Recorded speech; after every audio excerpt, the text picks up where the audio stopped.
নমস্কাৰ বন্ধুসকল, আপোনালোক চাই আছে কেডিছ জ্ঞান ক্লাছেছ। আজিৰ ভিডিঅ'টোত মই এটা প্ৰশ্ন লৈ আহিছোঁ। সেই প্ৰশ্নটো হ'ল, যদি a + b = 8 হয়, a + b = 8 হয়, b + c = 20 হয় আৰু a + c = 18 হয়, তেন্তে a² + b² ৰ মান কিমান হ'ব?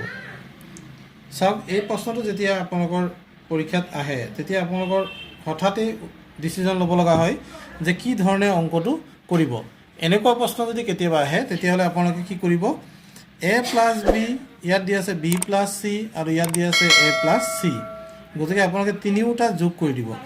আপোনালোকে কি কৰিব, এই যে 8 + 20 + 18, এই তিনিওটা যোগ কৰি আপোনালোকে কিমান পাব? 46 পাব। এই তিনিটা যোগ কৰি আপোনালোক 46 পাব। চাওক, ইয়াত এটা a আছে, ইয়াত এটা a আছে, ইয়াত এটা b আছে, ইয়াত এটা b আছে, c ইয়াত এটা আছে, ইয়াত এটা আছে। গতিকে দুটা a + b + c মানে আপোনালোকে পাই গ'ল 46। গতিকে a + b + c মানে আপোনালোকে পাই যাব 23। a + b + c মানে পাই যাব 23। এতিয়া যেতিয়া আপোনাৰ এৰ মান উলিয়াব লাগিব, আমাক a লাগিব কাৰণ a² ওলাব দিছে।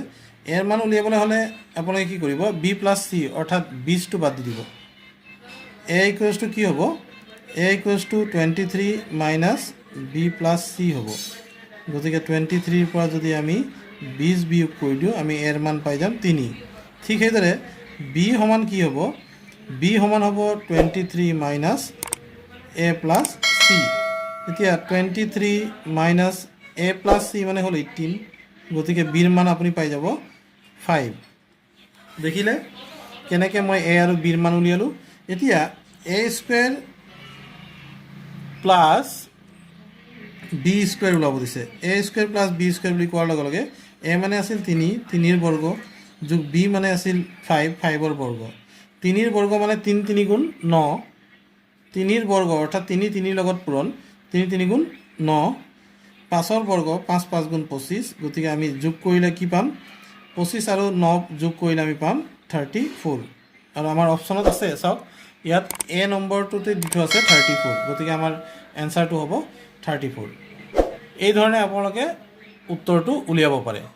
আৰু এনেধৰণে উত্তৰটো উলিয়ালে আপুনি শতাংকৈ 100% চিয়'ৰ হৈ আহিব পাৰিব যে আপোনাৰ অংকটো শুদ্ধ হৈছে। তো বন্ধুসকল, এনেধৰণৰ ভিডিঅ'বোৰ চাই থাকিবৰ কাৰণে চেনেলটো ছাবস্ক্ৰাইব কৰি ল'ব। আশা কৰোঁ এই প্ৰশ্নটো আপোনালোকে নিশ্চয় বুজি পাইছে, কি ধৰণে আপোনালোকৰ প্ৰচেছটোত আগবাঢ়িব লাগিব আৰু উত্তৰ উলিয়াব লাগিব। Thank U.